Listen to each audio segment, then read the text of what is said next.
Hello guys, welcome back to our channel. So guys వచ్చేసి ఈరోజు ఈ వీడియో ఏంటంటే మనకి ఇప్పుడు సబ్స్టేషన్ కంట్రోల్ రూమ్ ఎలా ఉంటుంది, అక్కడ మేము ఆపరేటర్ యొక్క డ్యూటీ ఎలా ఉంటుందని మీకు చెప్తాను. ఇది అనేది మీకు లా బుక్ అనమాట. ఈ లా బుక్లో 24 hours రీడింగ్ రాస్తాను అనమాట. ఇప్పుడు గంటకి ఎన్ని యాంప్స్ ఎంత ఫ్లో అవుతుంది, ఎంత యూసేజ్ అవుతుంది కరెంట్ అని చెప్పేసి లా బుక్లో 1 hour రీడింగ్ ఇస్తూ ఉంటారు. అంటే ప్రతి ఒక్క ఫీడర్ వైజ్. ఇప్పుడు ఫీడర్ ఎగ్జాంపుల్ ఇప్పుడు 12 గంటలకు ఎంత వచ్చింది లోడు, మళ్ళీ 1 o'clock 2 o'clock అట్లా 24 hours రీడింగ్ మొత్తం ఉంటుంది ఈ లా బుక్ అనే దాంట్లో. సో ఇది వచ్చేసి కంట్రోల్ ప్యానల్ గైస్. సో ఈ కంట్రోల్ ప్యానల్ ఏంటంటే మొత్తం ఇక్కడ నుంచి ఆపరేట్ చేస్తాడు అనమాట.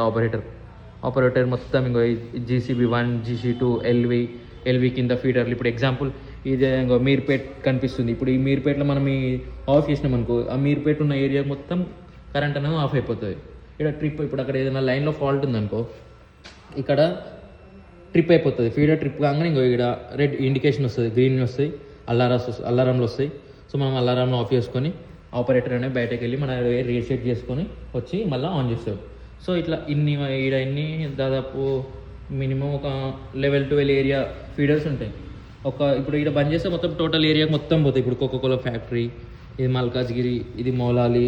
సో ఇట్లా మొత్తం ఈ ఆపరేటర్ అనేది మొత్తం ఇక్కడ నుంచి కంట్రోల్ చేస్తాడు అనమాట. సో ఇది